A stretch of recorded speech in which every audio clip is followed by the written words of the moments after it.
Good evening, everyone. I'm Smita. I will present you our strategy on where we are and what are we going to do in government and institutional business, and how are we setting alternate banking channels and partnerships for the bank to support our existing infrastructure and network. I have an audio-visual presentation. I'll just request it.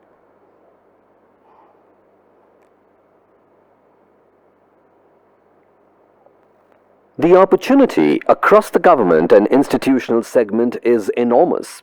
We have only just scratched the surface. Our strategy focuses on three pillars. The first is central government, state government, and local bodies. The second is the institutional business, encompassing educational institutions, trusts, NGOs, residential societies, religious bodies, healthcare clubs, and associations. The third is expanding reach by leveraging alternate banking channels and partners to increase the reach and distribution of Hdfc Bank Pan-India. With flows of over rupees 39 lakh crores budgeted for FY 2022-23 for various schemes and payouts, Government of India has unlocked a large revenue pool by allowing private sector banks to conduct business for centrally sponsored schemes and central sector schemes. This flow is augmented by the Finance Commission fund flows that have a 5-year horizon. Highlights of government business. HDFC Bank is a leading bank in managing government fund flows. Of the total 16 lakh crores of fund flow from the centre to the states, about 26% flow through HDFC Bank pipes. This share will only grow further. We target retaining 8% to 10% of these funds by acquisition of vendors and beneficiaries using Saksham and beneficiary accounts. The Single Nodal Agency is a new construct introduced in September 2021 by the Government of India. HDFC Bank is recognized by the Ministry of Finance as one of the top 5 banks processing payouts, including DBT transfers through the Public Financial Management System (PFMS) under the aegis of the Single Nodal Agency construct. Of the 150 central sponsored schemes, the bank focuses on top 35 schemes that account for 86% of the total budget allocation. The bank is targeting 20% market share in these top 35 schemes in the current financial year. Public Financial Management System (PFMS). The bank aims to exponentially increase its share across the number of registered agencies from 2% to 10% in the current financial year. This will lead to a 3 times increase in volumes over the next 18 to 24 months. HDFC Bank is empaneled as agency banker to the Government of India. HDFC Bank is the market leader for direct tax collection with 25% market share. It also holds a significant share of GST collections. At 14%, the bank aims to maintain its current market share for direct taxes and achieve 20% market share for GST and custom duty collections in the next 12 to 18 months. New business opportunities have opened for private sector banks under various central and state government business. Pension opportunities. The target for the pension book is rupees 15 to 20,000 crores in the next 3 years. Opportunities on eNAM ecosystem. HDFC Bank was integrated in the government's National Agriculture Market eNAM portal in November 2021. The bank seeks to garner 10% market share in the next 12 to 18 months, focusing on all constituents across the agricultural value chain. State government opportunities. The total opportunity identified across states is rupees 5.75 lakh crores. The bank's goal is to secure a market share of 10% to 15% in the next 2 to 3 years. Our value proposition. HDFC Bank leverages its wide branch network along with alternate and digital banking channels as well as partnership networks for conducting its government business. Technology plays a pivotal role in acquiring business, given the volumes and values of government collections and disbursements. HDFC Bank Collect Now is a robust solution for collection and payouts. The comprehensive solution is offered to government and institutional customers to manage their businesses effectively. HDFC Bank, through technology service providers, facilitates plug-and-play solutions. Few examples of plug-and-play solutions are technology for agricultural procurement. As direct payments become the norm for agricultural procurements, the bank has been at the forefront in facilitating latest technology to state agricultural boards. We aim to take this forward in 10 to 12 states in the next 12 to 18 months. The e-tendering and e-auction platform is live in 6 states with 8.5 lakh crores of EMD collections, and we are looking to expand our footprint across 12 to 15 states in the next 18 months. Government Project Monitoring System. This solution helps governments to reduce time and cost overruns. Currently, over 5,000 projects are being monitored across 10 live setups in 5 states. The bank is looking to leverage this solution for business across the rest of the states in the next 15 to 18 months. Sli and Csr Initiatives. The disbursements done by the Inclusive Banking, Sustainable Livelihood Initiative and Agri teams are showcased as part of our commitment to participate in the nation's development and act as enablers to acquire business. Institutional business opportunity. India has more than 75 lakh institutions with flows of rupees 17 lakh crores. The education and healthcare segments account for close to 85% of the total pool. Other segments include religious institutions, housing societies, trust or NGOs and clubs, which account for the residual 15%. Education. Approach to drive growth.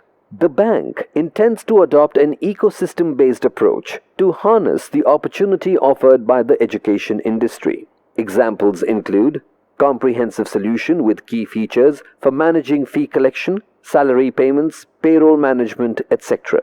Partnerships with edtechs adopting an API banking approach to target growing segment. RelTech, the new mantra across religious institutions.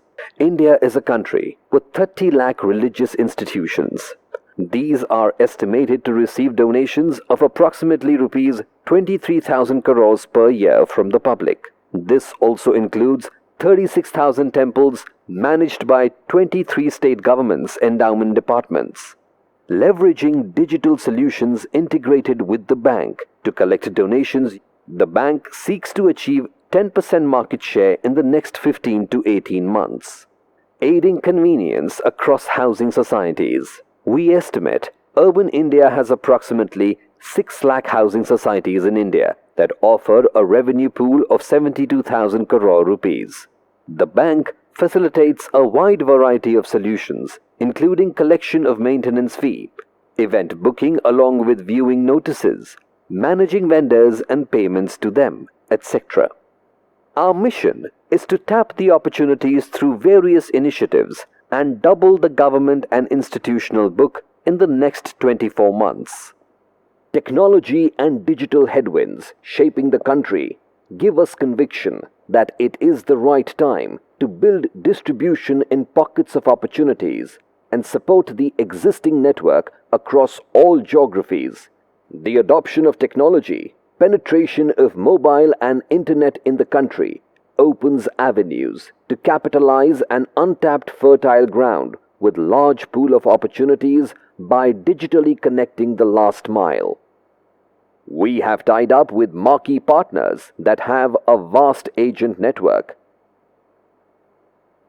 Distribution structure for a new vertical will work in an octopus framework.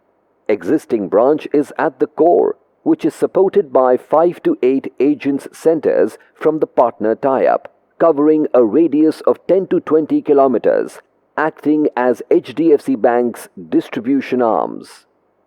The authorized agents centers are capacitized with the digital infra, including laptop, printer, webcam, etc.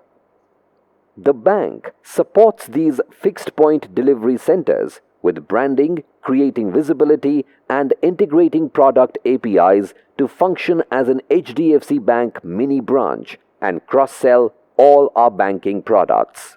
The bank rides on the partner network to connect and offers liability, assets, payment products, EMI collection, cash deposit and withdrawal through these centers. Digitally assisted and unassisted journeys are in play with a combination of fintech and lead APIs, which delivers a seamless and quick user experience securely. We have taken a platform approach, and more than 44 APIs power the customer journey from origin to the source system where the business is booked. Building alternate channel brings in several benefits. A. Nil infrastructure cost to the bank with minimal manpower requirement. B. Low cost of acquisition for every incremental business. C. Replacement of loss-making branches and migration of small value transaction. D. Expansion of market for bank and increasing collection capability in deep geographies. There is a parallel contribution on the societal side, lending our hand in nation building and participating in government's key agenda of financial inclusion and women empowerment. The channel has already done more than 2.15 million products with consistent delivery of 1 lakh products per month. We are on a trajectory to scale up to 5 lakh products per month in the next 12 to 18 months.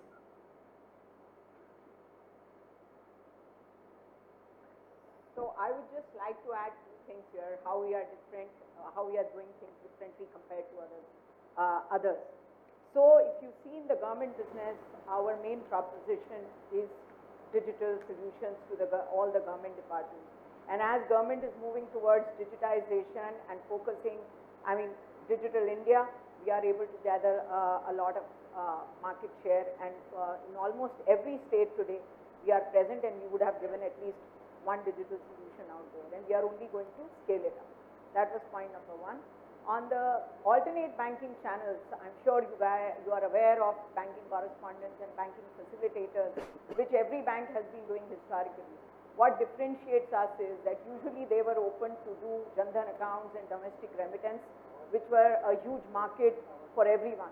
But here, in our case, we have integrated all our product APIs with our agent outlets, and we are able to give all the products, banking products, whether they are liability, assets, or payment products, to our agent network.